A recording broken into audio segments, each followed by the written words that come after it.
some evil is just, it can't be explained. Are these people happy? Are they joyous now? Are they celebrating? Oh, absolutely. They're Thank celebrating. God. There's one report, this has not been confirmed, but there's several live reports that there was a cell, one of these cells, across the Hudson River. And they got on this is the report. I emphasize, I don't know this for a fact, but there's several witnesses who say this happened. They got on the roof of the building to look across. They knew what was going to happen. Yeah. They were waiting for it to happen. And when it happened, they celebrated. They jumped for joy. In the days after 9/11, while Ground Zero continued to smolder, millions heard Dan Rather and various media outlets repeat vague and unconfirmed reports of arrests that took place that day. These rumors held that Middle Eastern men, presumably Arabs, were arrested in explosive-packed vans in various places around the city on September 11th, and that some had even been photographing and celebrating those events. What most do not realize is that those reports were not mere rumors, and we now have thousands of pages of FBI, CIA, and DOJ reports documenting those arrests. My binoculars, and I could see the towers from my window, and this is where I'm looking, and all of a sudden, down there, I see this van park, and I see 3 guys on top of the van, and I could see that they were like happy, they didn't look shocked to me, they didn't look shocked. The men were spotted shortly after 8:46 a.m., yet somehow at this early stage, just minutes after the first plane strike on the World Trade Center, they were already positioned in a parking lot in Liberty State Park, taking pictures of the towers and celebrating. They left the scene shortly after being spotted, and at 3:31 p.m. the FBI issued an all-points bulletin advising officers in the greater New York area to be on the lookout for a white 2000 Chevrolet van with Urban Moving Systems sign on back. At 3:56 p.m., the van was spotted traveling eastward on State Route 3 in New Jersey and pulled over by Officer Scott DiCarlo and Sergeant Dennis Ravelli of the East Rutherford Police Department.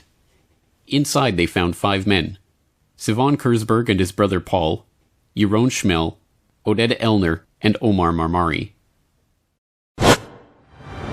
A major terrorist manhunt began, and just 6 hours after the attack, the van was stopped at a roadblock by patrolman Scott DiCarlo.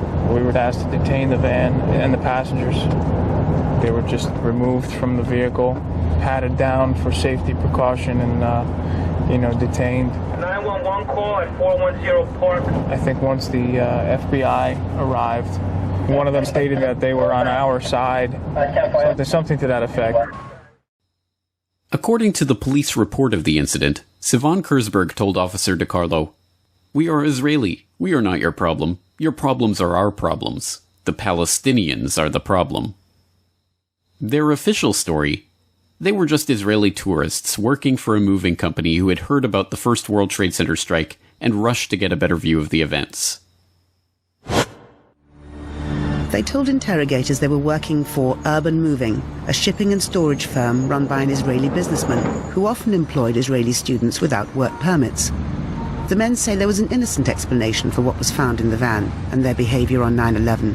They were, they say, simply on a working holiday. We heard in the news that one of the plane was crashing down the building, and we thought it was an accident at the beginning. So we went up to the roof of Urban Moving, and we saw the building burning. There is a better view from a building in Jersey that is up a hill, a straight line to the World Trade Center. We decided to go up there. It's like 2-3 minutes from the office. Stand over there and take some pictures. Everyone wants a picture like this in his camera. Although this narrative is still trotted out when the story of the dancing Israelis is raised in the media, it is an easily demonstrable lie. FBI reports confirmed that the men were not taking somber pictures of a horrific event. When their 76 pictures were developed, they revealed the men had indeed been celebrating, smiling, hugging each other, and high-fiving. One of the pictures even featured Sivan Kurzberg holding a lighter up, with the burning tower in the background. And these were no ordinary tourists. Oded Elner had $4,700 stuffed into his sock. They lied to the police about where they had been that morning. They were carrying plane tickets for immediate departure to different places around the globe. The FBI confirmed that 2 of the men had ties to Israeli intelligence and came to suspect that they had indeed been on a mission for the Mossad. And of course, after returning to Israel, Elner claimed on national Israeli TV that they had been sent there to document the event.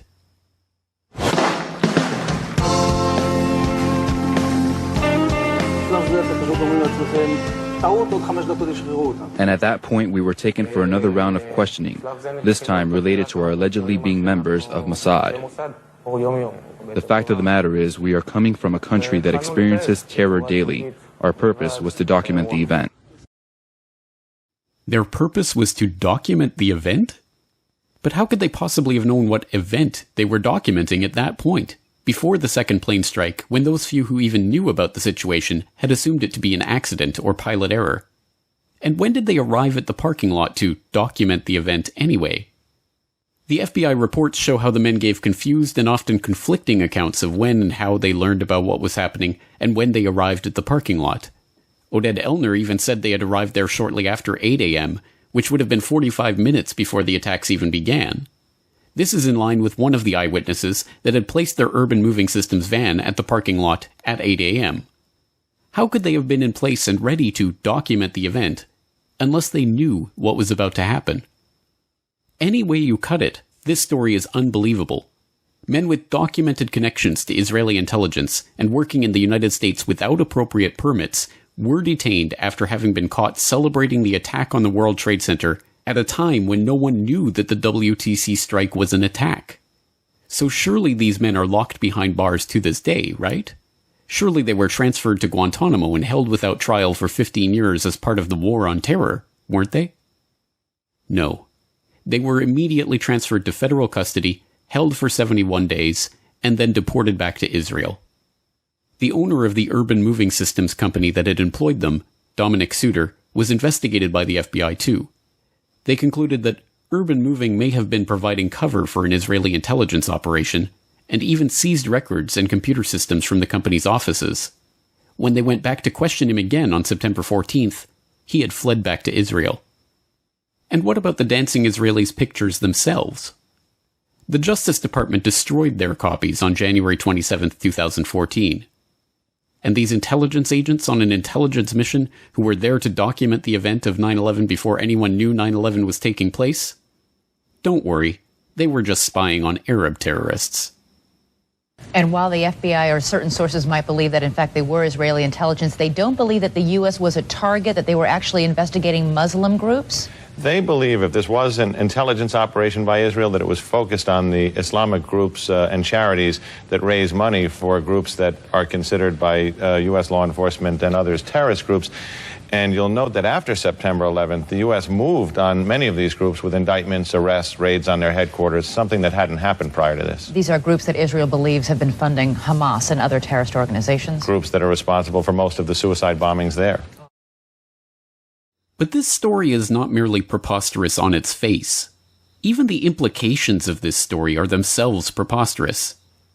If indeed the official story is a ridiculous lie, then are we to believe that these crack Israeli Mossad operatives, who were presumably aware of the attack that was about to take place, had been sent to photograph the burning tower from a parking lot across the Hudson River? And that these specially trained intelligence professionals on their super-secret mission were celebrating, high-fiving, and going out of their way to be noticed in performance of their task? This is equally preposterous. The only other possible conclusion is that these men were serving merely as a distraction, that they were not there to photograph for Israeli intelligence one of the most heavily photographed scenes in the world on that morning, but instead to be noticed and arrested as a way to divert attention from a much bigger and more sinister story. So if they were meant to distract from a bigger story, what story could that possibly be? It has been more than 16 years since a civilian working for the Navy was charged with passing secrets to Israel. Jonathan Pollard pled guilty to conspiracy to commit espionage and is serving a life sentence. At first, Israeli leaders claimed Pollard was part of a rogue operation, but later took responsibility for his work.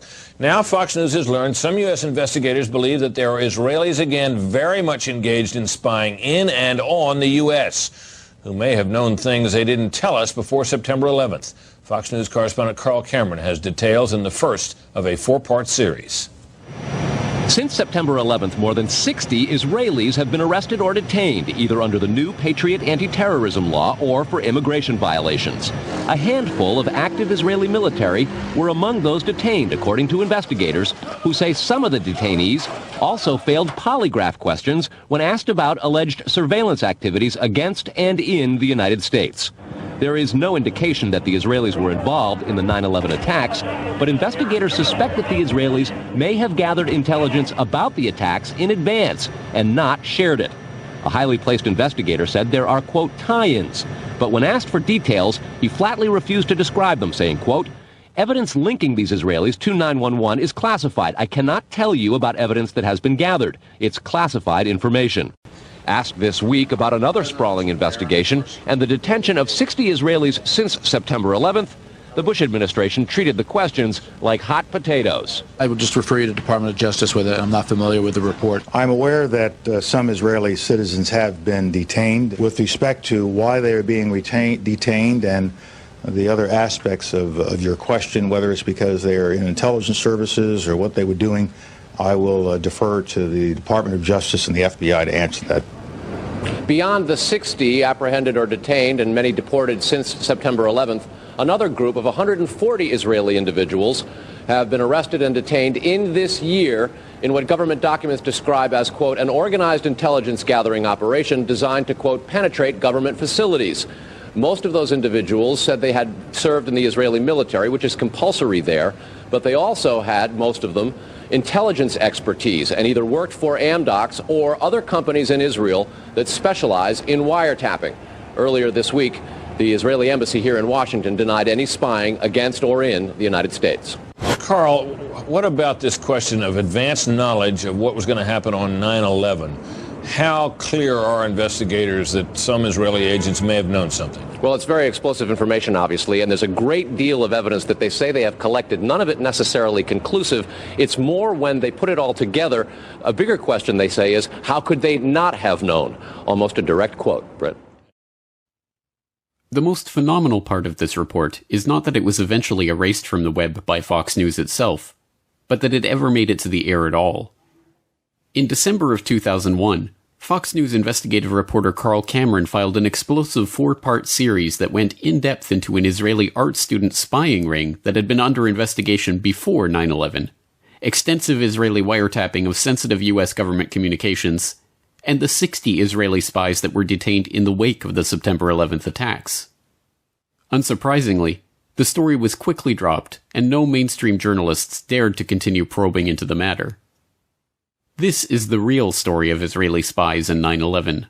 Not some vague rumors about some dancing Israelis, but an FBI dragnet that swept up the largest foreign spying ring ever caught red-handed on American soil. And although the FBI were convinced that these spies knew about 9/11 in advance, their investigations were stifled and the issue was swept under the rug. Rather than making Israel enemy number one in the war on terror, Israel remains to this day the U.S.'s most important ally. And if I'm fortunate enough to be elected president, the United States will reaffirm we have a strong and enduring national interest in Israel's security. In 2001, weeks after the attacks on New York City and on Washington, and frankly, the attacks on all of us, attacks that they were perpetrated by the Islamic fundamentalists, Mayor Rudy Giuliani visited Israel to show solidarity with terror victims. I sent my plane because I backed the mission for Israel 100%. But perhaps this is understandable. After all, we all remember how Yasser Arafat gloated about 9/11 and said it was good for Palestinians, right? Oh wait, that wasn't Yasser Arafat. It was Benjamin Netanyahu.